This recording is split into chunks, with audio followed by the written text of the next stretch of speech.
The Hall of the Heavens was alive with song and fire. The games were over. Naraka had stood tall, crown upon his brow, still the heavenly champion. Yet his eyes carried sorrow. Victory was his, but so too was loss. The god of the universe spread his hands wide. His voice rolled like thunder. "Tonight we honor our champions!" The crowd roared. Drums shook the air.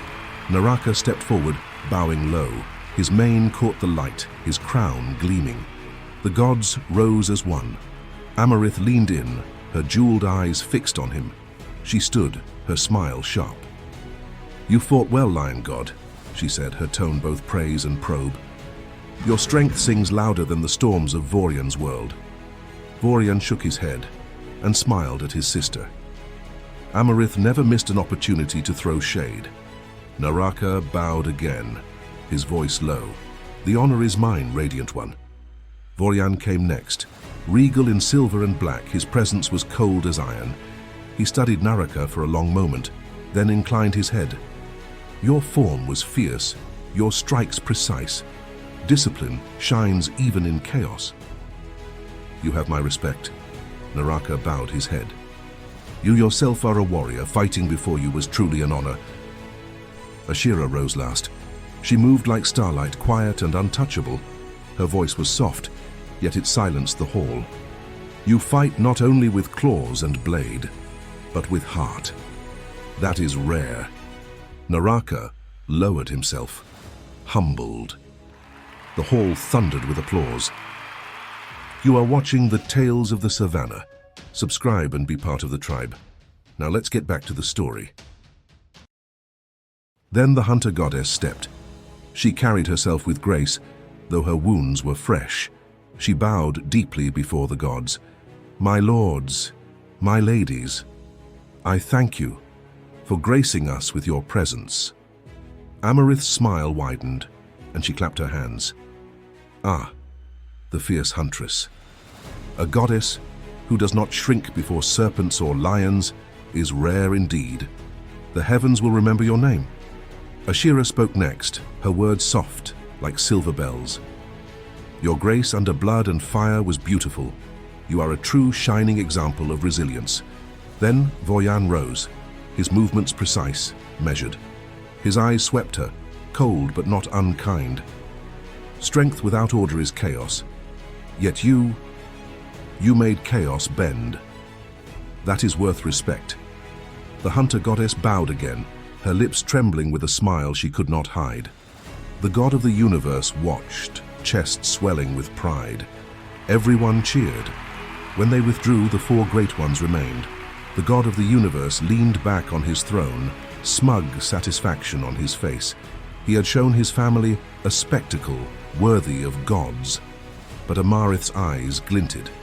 She turned to her brother. "You do love your little games, don't you?" she teased.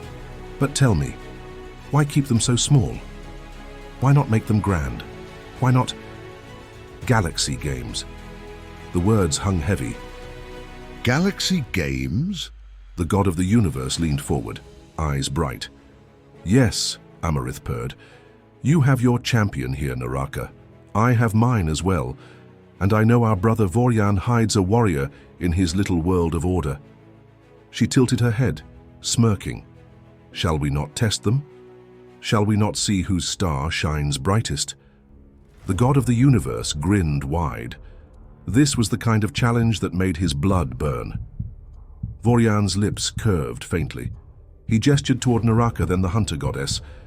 "Imagine them fighting side by side. Imagine the spectacle. As for me, yes, I have champions, and when they fight, they do not stumble, they obey." Voryan's eyes shifted, sharp as steel, locking onto Amarith. "Sister, do you not also have two amongst your people? A male, a female, warriors who carry your banner? Or are your people too fragile for such brilliance?" Amarith smiled, a slow, dangerous curve of her lips. "You know very well I do, Voryan. The question is not if, but when I will unleash them."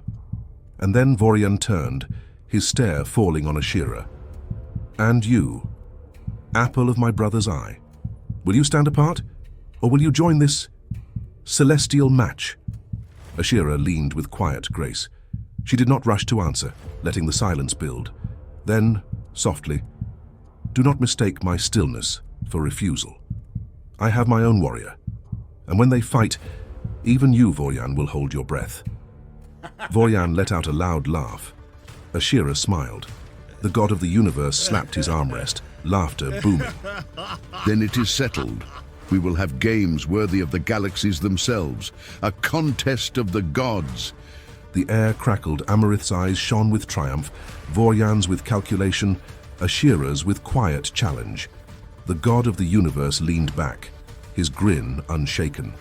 He looked down at Naraka and the hunter goddess speaking below, unaware of what had been set in motion, but soon they would know. And he prayed they would bring glory back home. The air in the village did not smell of smoke anymore. Now it smelled of silence. The war was over. The apes were gone. But they had left a field of black ash and broken spirits, and in the middle of it, their great heart, King Shumba, had stopped beating. The news moved not as a shout, but as a whisper from one broken hut to another, a soft, terrible wind of grief. Leona, his wife, sat in what was left of their home. Her face was still, but her heart was heavy. Slowly, her hands rose to her head. Her fingers touched the golden crown Shumba had placed there on the day he called her queen. She lifted it. It felt heavier than stone. She remembered his eyes that day, full of pride, full of love. With trembling hands, she placed the crown on the ground. Her fingers moved next to the rings that circled them, bands that were more than gold. One he had given her as a promise, another forged in victory after a battle they had won together. Each carried his touch, his laughter, his vows. She slid them from her hands, the nakedness of her fingers stinging like cold air. Then came the necklaces, heavy with teeth of lions they had defeated, chains of gold that sang of triumphs and power. She remembered the night he draped them over her shoulders, whispering, "You are more radiant than any jewel." One by one she laid them down, and with each piece she felt a part of her life pulled away. Every ornament was a memory, every jewel a story. Each piece she removed was not just a symbol of her queenship. It was Shumba. It was their love, their history, their life. And now, stripped of them, she was stripped of him. The truth burned through her. She was no longer queen. A queen without her king is no queen at all. Her crown, her jewels, her gold, all had always been tied to him, glowing only because of the lion who stood at her side. Now she was only a mother to the son who would rule next. But she could not think of that yet, not while Shumba's body was still being prepared, not while the air was still thick with the scent of death. Today, she was not queen, not mother, not ruler. Today, she was simply a woman whose love was gone. It was then that the women came, silent as shadows, their faces veiled. They moved around her with reverence, kneeling as they gathered the ornaments she had laid down, as though collecting pieces of a fallen star. One carried the crown away, another folded the necklaces into cloth. Then, slowly, they lifted a long, dark garment, heavy with tradition, the fabric of mourning. Together, they wrapped it around her shoulders, layer by layer, each fold sealing her into grief. As the final veil was drawn across her head, they hummed the low song of Ukuzila, the song of widows. The hall that once echoed with drums now carried only the sound of mourning women. Leona did not resist. She lowered her eyes, and in the darkness of that cloth, she let herself vanish into memory, bound to the lion she had loved and lost. Outside, the people saw her and understood. They too began to quiet. The sounds of rebuilding, the chopping of wood, the repairing of huts, stopped. A deep, shared silence fell over the broken village. Work was forbidden. There was only one job now: to feel the weight of the king's passing. Paka stood looking at his father's body. His shoulders felt thin for the burden. But as he looked at the still face of the king, something in him hardened. He was king to be. His time to be wild was over. He turned to the elders. "We must prepare him," he said, his voice low but firm. "We must take him to the mountain, his final resting place." The ritual experts, the healers, came. They were old and their eyes knew secrets. With Paka and Shumba's best friend, the fierce and loyal Muka, they carried the king's body to a hidden place. They washed Shumba's body with water scented with sacred herbs. They anointed his skin with oils, making it shine in the faint light. They folded his legs, pulling his knees to his chest, like a seed waiting for new life. This was how a king was prepared for his return to the earth. Muka worked with tears streaming down his face, but his hands were steady. He had fought beside Shumba. Now he would carry him on his final journey. "I will take you home, my brother," he whispered. "I will take you home." For 3 days the village was a place of shadows. No fires were lit for celebration. Food was eaten without joy. The only sound was the soft crying of the women, a sound that seemed to come from the earth itself. Leona sat among them, her silence louder than any cry. On the night of the 3rd day, when the moon was a thin sliver in the sky, it was time. Paka, Muka, and 4 elders lifted the body of the king. They had wrapped him in the skin of a great lion, his namesake.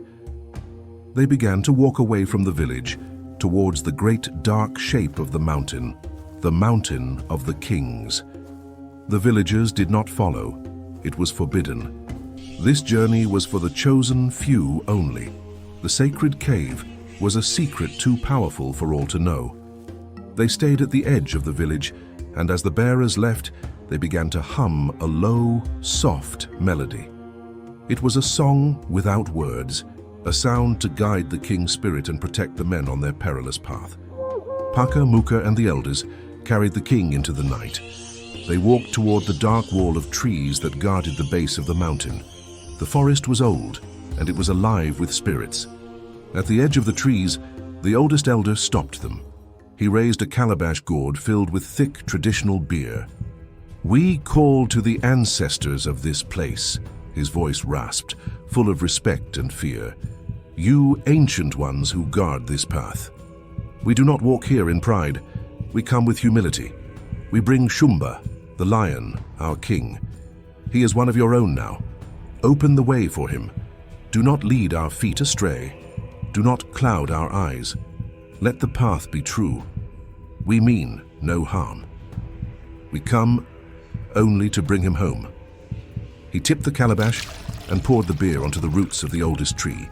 The earth drank it in, an offering, a plea. The forest seemed to sigh. The bearers lifted the king again and stepped into the darkness. The path was treacherous. The air grew cold and whispers seemed to flutter at the edge of hearing. Shadows moved where there was no light, but the elders' words had been heard. The path remained clear. They reached the cave hidden deep in the mountain's heart, the Ninga, the sacred resting place of kings.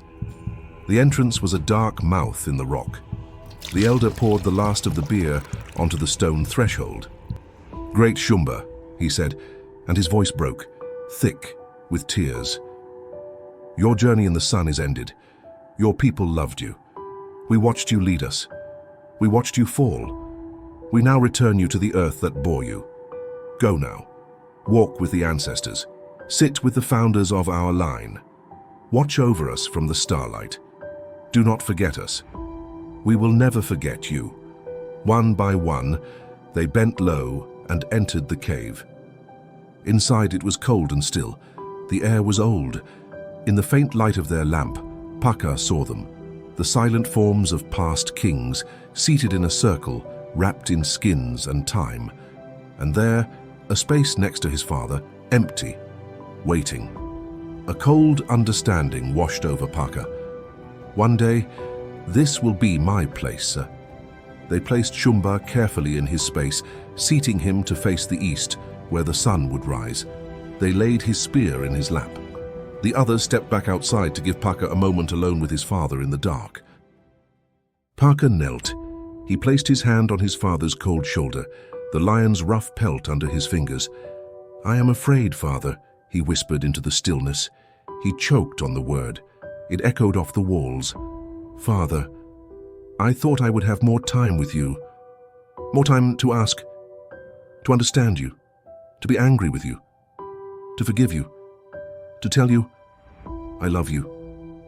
He lowered his head, voice low, trembling. You were never perfect. You were hard on me. The gods know I was not the best son. You were proud. And I never knew how much you carried until I saw it crush you. He paused, biting back the tears. But they came anyway. I thought you were unbreakable. I thought nothing could bring you down. But now I see it. Even the greatest lions fall. He looked up to Shumba now, reached out, but didn't touch. His hand hovered over the chest that once roared across the valleys. He remembered Shumba's face when he came to Makuru village to take him back home, when he decided he wanted to rule a village of humans. He remembered the disappointment in his father's eyes. And then again, he saw his father's feet carry him to rescue him from Barbara after he had disobeyed the command to retreat and was captured. But Shumba had come for him many times than he could count. A true father. I'm so sorry, Father, he cried. I used to run from your shadow. Now I would give anything just to stand in it one more time. He pressed his forehead to the ground. I don't feel ready, Baba. Not to lead, not to love, not to live without you, but I will try. Because you told me to. Because I saw you give everything for our people, and because I know now, you were not just my father. You were my first home, my first storm, my first shield. He looked up at the face of his father, now frozen in royal silence.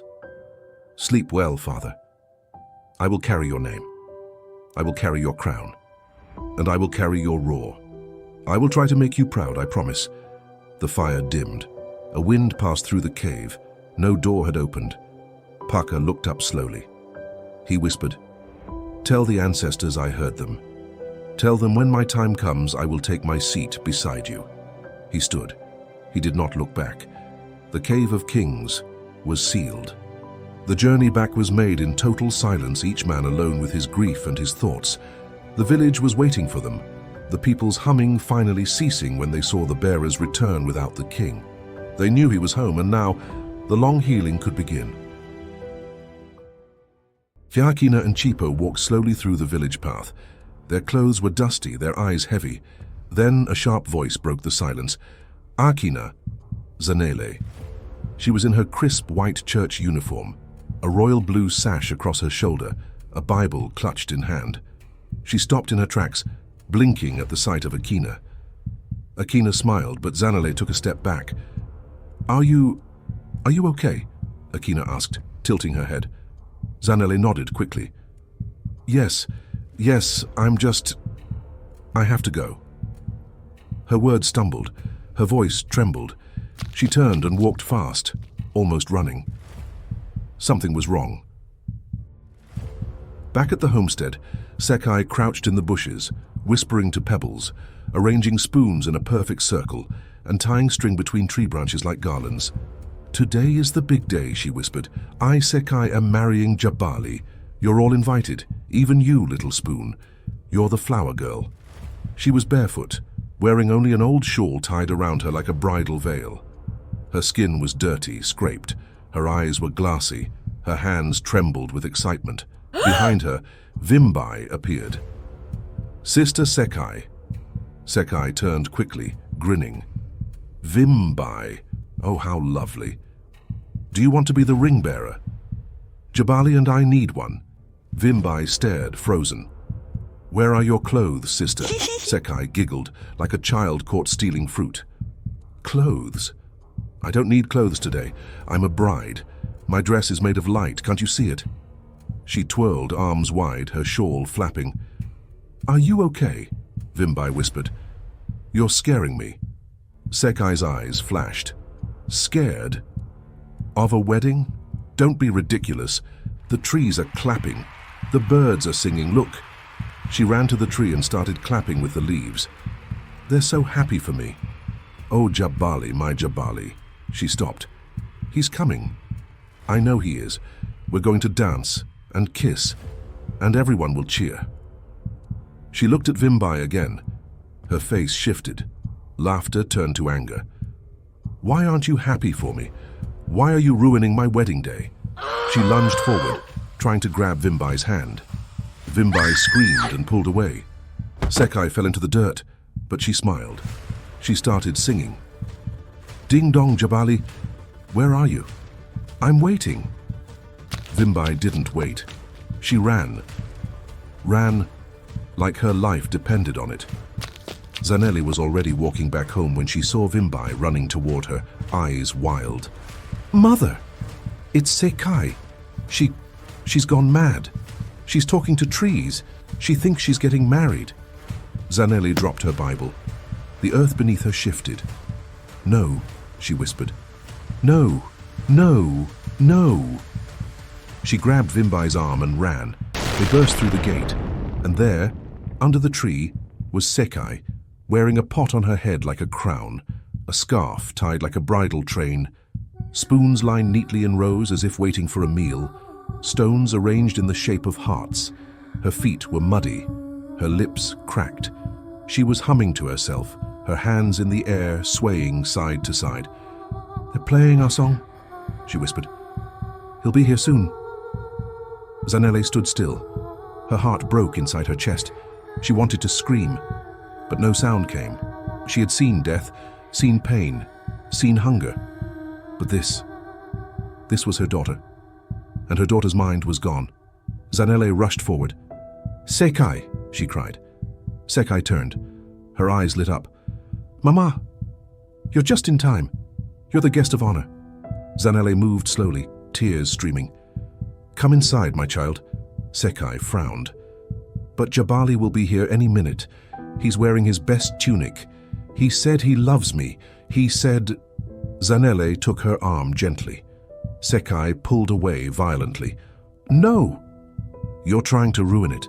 Why do you always ruin everything? Jabali loves me. He said so. Then her voice softened again.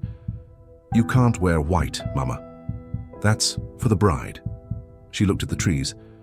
Don't worry, my love. I'll protect you. Zanele nodded. Yes, protect him.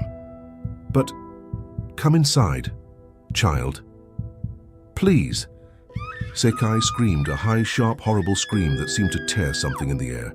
She scratched, kicked, fought. But Zanele held her, wrapped her arms around her like when she was a baby, whispered her name again and again. Sekai, Sekai, my baby. And finally, Sekai collapsed into sobs, still whispering, He said he would come. He said he would marry me. Zanele pulled her into the hut. Vimbai followed behind, crying silently. Vimbai, Zanele said, her voice shaking. Vimbai, run! Vimbai blinked, frozen by fear. Run, Vimbai! Zanele shouted through her sobs. Go and call your grandmother. Tell her to come. Immediately Vimbai turned, already running. Zanele held Sekai tighter, rocking back and forth. The gods have punished us, she whispered to herself, trembling. The gods have punished us. Outside, the wedding remained. Spoons, stones, sticks. But the bride was broken, and the music she heard only played in her mind. Akina and Chipo finally stumbled into their homestead, their bodies screaming for sleep. But they both froze. The door to the main hut was gaping wide open. What in the world? Akina whispered. They crept inside like two nervous mice. Porridge the dog was there, growling low in his throat, ready to pounce on an intruder. Akina peeked around the corner and her shoulders slumped. There he was, Jabali, snoring like a contented hippo. Jabali, she hissed, shaking him. Jabali!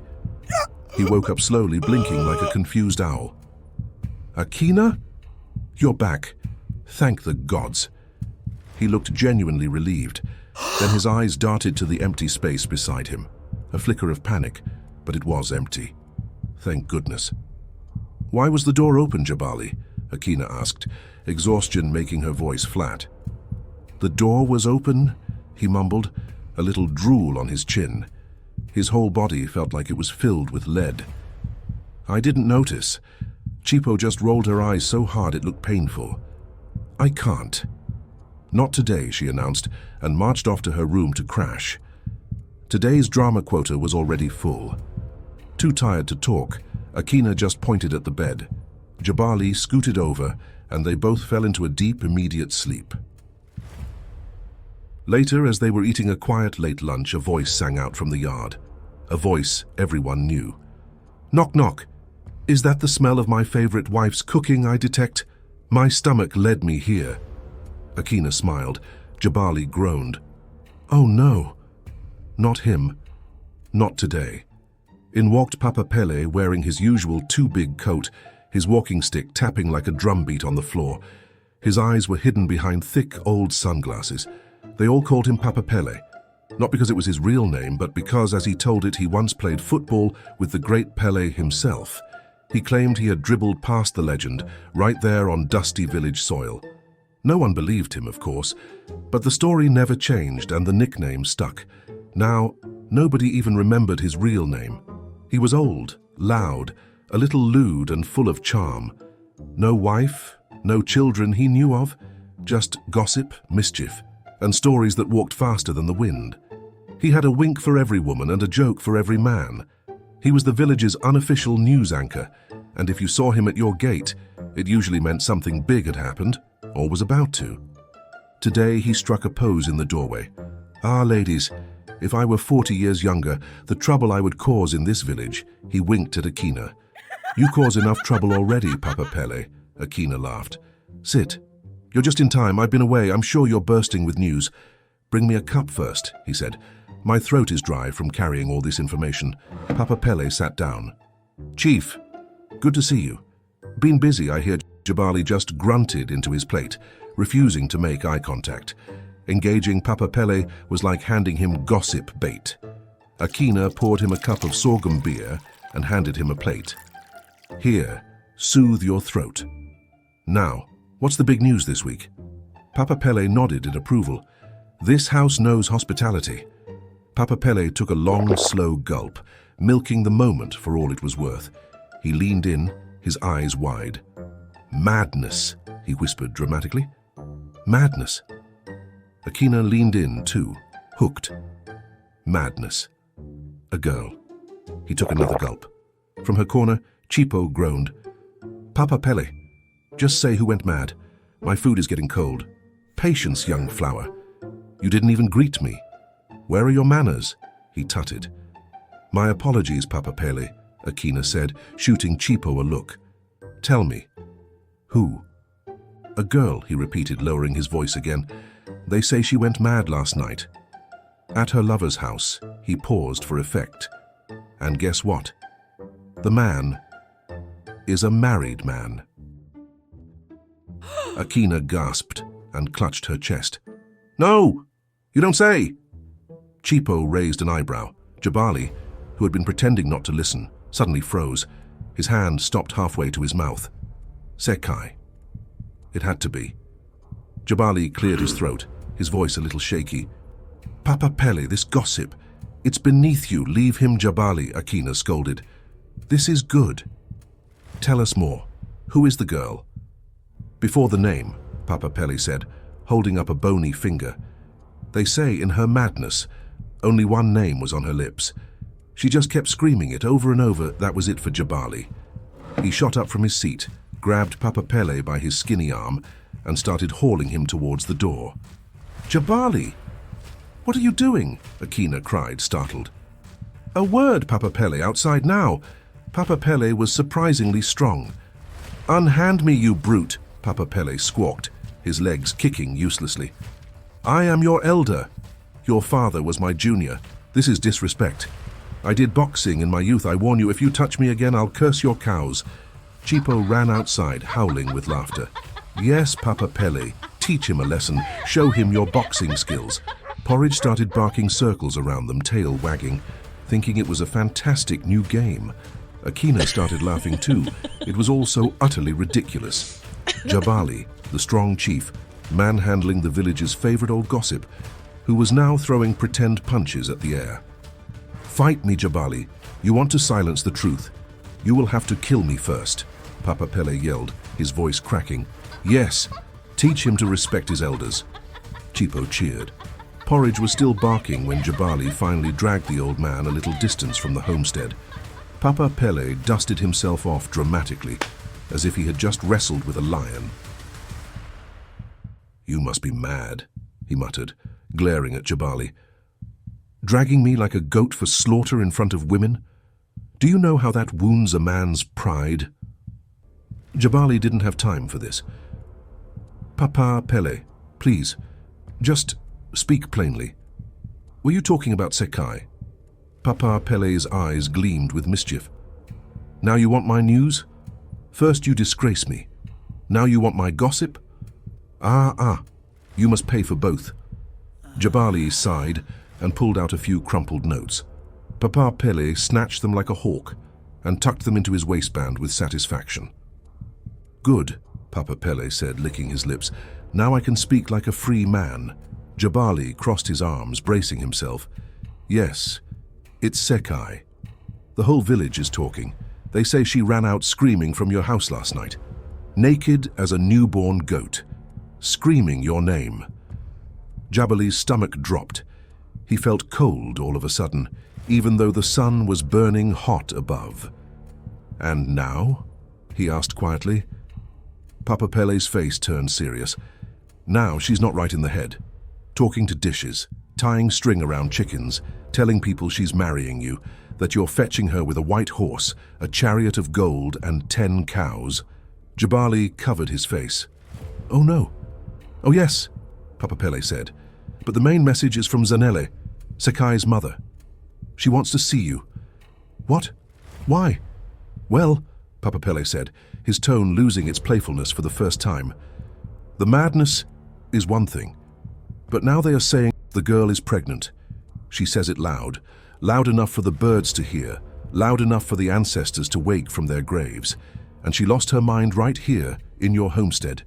You need to prepare your delegation. They're expecting you tomorrow." Jabali sat down on a tree stump, hard, like the air had left his body. Pregnant, madness, a delegation. His life was flashing before his eyes. From the homestead, he could hear Chipo still giggling. "Go, Papa Pele! Teach him respect." Papa Pele chuckled. "My reputation is back now. The ladies will greet me with honor again. And you, Chief Jabali, what will you do now?" Jabali didn't answer. He looked back at the hut. Chipo was still giggling. Akina was watching them, her head tilted in curious confusion, arms folded. "My life is over," he whispered. Papa Pele patted his shoulder. No, not over. Just beginning. Babies do that to a man. You'll see." He grinned. "Now, if I could just have that cool drink money to smooth my passage back home." Jabali groaned and reached into his pocket again. Papa Pele clapped him on the arm, his cheerful mask back on. "Good luck, my boy." He winked, turned, and strutted away, already whistling, the village's merry messenger of doom. The wedding had gone to Mami Wata's satisfaction. Everything had been perfect. The music, the gowns, the ceremony, the food. She had danced like a goddess beneath the ocean moon, and now she slept like a bride in a fairy tale. But beside her, Lulenga did not sleep. He watched her, not with love in his eyes, but with doubt. Doubt is a dangerous thing. It starts small, like a single drop of black ink in clear water, and then it spreads. He lay still, but his thoughts churned. He had been turning that conversation with Ziva over in his head again and again, and now here she was, the woman he married, the woman he had vowed to love. A mystery. She stirred, smiled lazily, her lips curved with soft affection. "Good morning, darling," she whispered. "My husband." The title felt foreign on her tongue, a new skin she had not yet grown into, but the words sat in the air too long. He did not respond. "Lulenga." He said nothing. His jaw was tight, his eyes dark pools of a turmoil that had brewed all night, ever since his conversation with Ziva. The man's smug victory look had been a poison, and it had been slowly working its way through Lulenga's veins. "I had a talk with Ziva," he said plainly. Her body tensed. "About what?"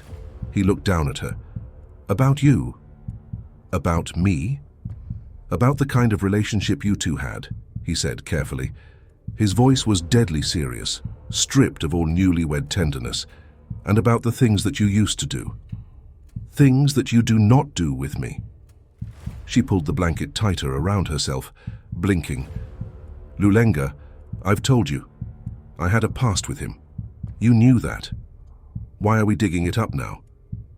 "Because he said something last night," Lulenga said, sitting up now, voice calm but sharp. "He said, 'I will never know you the same way he does.'" She looked away. "He's bitter. He's trying to poison this." "Did he lie?" Lulenga asked. Silence. "You know what's hurting me more, Mummy," he said, the endearment sounding like an insult. "It's that he has that over me." "Do you know what he said to me after that?" "He said he knows that you don't show me that side of you. Because I am not that man. I am not him." Mami Wata sighed. "Lulenga, are we not happy?" she implored, her voice softening, trying to reel him back to safer shores. "Why are you listening to him?" "Because another man knows you more than I do," he exploded, the words finally breaking free. "And that, Mummy, is a problem. Why do you not show me that side of you?" She looked at him. The mermaid, the woman who loved him, felt a cold dread. The spirit, Mami Wata, felt a flicker of cold amusement. The war within her was silent. How could she explain that the side he craved was not a mood or a preference, but a different entity entirely? That to show him would be to relinquish control to the deep, dark water that lived inside her. "How do you answer something like that?" she whispered, more to herself than to him. "Is it because I am not Ziva?" he pressed, his voice cracking with a raw vulnerability that pained her heart. "Am I not the type of person you do that with? I don't even know what that is. And that is the most embarrassing part of all this. I don't even know what I'm talking about. Mami, what did you do with Ziva? Tell me." "Lulenga, it is complicated," she said, choosing her words with the care of someone walking on knives. "And, to be honest, you're not the type of man that I do that to. You are a good man." The silence that followed was deafening. "And there it is, ladies and gentlemen," Lulenga said, the words dripping with a sarcasm so bitter it choked the air. "I'm the type to marry, but I'm not the type to know all of you. Is that what you're saying?" "That's not what I'm saying, Lulenga," she insisted, sitting up, the sheet pooling around her waist. "This is a complex issue. You don't even know half of it." "Then make me understand," he roared, whirling back to face her, his eyes blazing. "Make me know!" "Let me know what this thing is. Let me experience it at least for once, so that I can decide if I want it or not." "It's more complicated than that, Lulenga," she said, her own voice gaining an edge, a sliver of the otherness within her peeking through. "And I don't want to hurt you. And you're not the type of man that—" She stopped, but it was too late. "And that is a compliment?" he asked, his voice dangerously quiet. "It is." "I can promise you, Mami Wata," he said, enunciating her full name like a curse. "It is not a compliment. I do not feel complimented right now, so you won't show me. I cannot." The words were final. "I cannot just summon her for someone who—" "Mami Wata," she said, her voice so quiet it was almost swallowed by the room. A strange look passed over her face, a mixture of fear and power. "Are you not Mami Wata?" he challenged, gesturing to her. "Yes and no." "It's not that easy. It's complex, Lulenga. I don't want to talk about it. Not now. Not on the morning of our wedding." Lulenga looked at her, at the beautiful, mysterious woman he had married. He saw the evasion in her eyes, the subtle shift in her posture that hinted at depths he could never navigate. He saw that he was not getting anywhere, The conversation was a boat circling a whirlpool, and he was about to be pulled under. The moment of intimate confrontation over, replaced by a cold, practical distance. "Fine," he said, the single word suffocating the air between them. A verdict. Being here, in this beautiful room, with his beautiful, unknowable wife, was suddenly the most upsetting place in the world. He had to get out. He had to find someone who lived on land. Akina. My dear Savanians, they say you can tell a tree's age by the rings it keeps. Today I complete another ring, another season in the savannah of my life. It's my birthday. Last year I celebrated. This year I pause to reflect. Today I sit with a quiet question. Who am I, and who am I becoming? I ask myself whether I am adding to growth or to harm. Life, I believe, should be in service of others. My truth is simple. I am because you are. You are me, and I am you. That is Ubuntu, the thread that holds us. And to my 8 in the inner circle, and to every one of you, thank you. Here's to another year of stories, of small, brave steps, and of doing this together. Happy birthday to me. This week's episode takes us deep into both grief and revelation. The gods rise and congratulate the lion god and the hunter goddess for giving them a fight worthy of the gods. Then Amarith asks, why not go further? If each god has their warriors, why not put them to the test? The idea of the Galaxy Games is born. The gods are delighted. They welcome the thought. And so we mortals must wait to see what the gods will unleash upon us. This vision was inspired by one of you, Tishana Thomas. Your idea has helped shape the story. Thank you and well done. Leona lays aside her crown, her necklaces and her rings, clothing herself in mourning. Shumba is prepared and carried to the Mountain of Kings, where the ancient rituals unfold. We witness Paka's heartfelt farewell, and we remember Shumba, the great lion, not only for who he was, but for who he inspired us to be. Elsewhere in the savannah, Akina and Chipo return to the village. Zanele is shocked at their arrival, but her surprise quickly turns to anguish as she discovers that Sekai has gone mad. One name lingers on her lips, Jabali. Unaware of the storm brewing in his own village, Jabali is visited by the fiery village gossip, Papa Pele, who delivers crushing news. Sekai is not only mad, but pregnant. He must gather a delegation and face Zanele, Sekai's mother, who now waits for him. Beneath the waters, Lulenga cannot shake the conversation he had with Ziva, nor the secrets hinted at but never revealed. He presses Mamiwata, longing to experience her in her fullness, but she refuses. There is depth to her that she will not unleash in this relationship. Dissatisfied, Lulenga departs, resolved to seek out Akina. And yet, one question lingers. Will we ever know who Mamiwata truly is? For now, the answer remains hidden. What will happen next? Well, we'll just have to wait and see. Until then, stay wild, stay curious, and stay ready for what's to come. Want to support the channel and become an even bigger part of our tribe? You can join for as little as the cost of a coffee each month.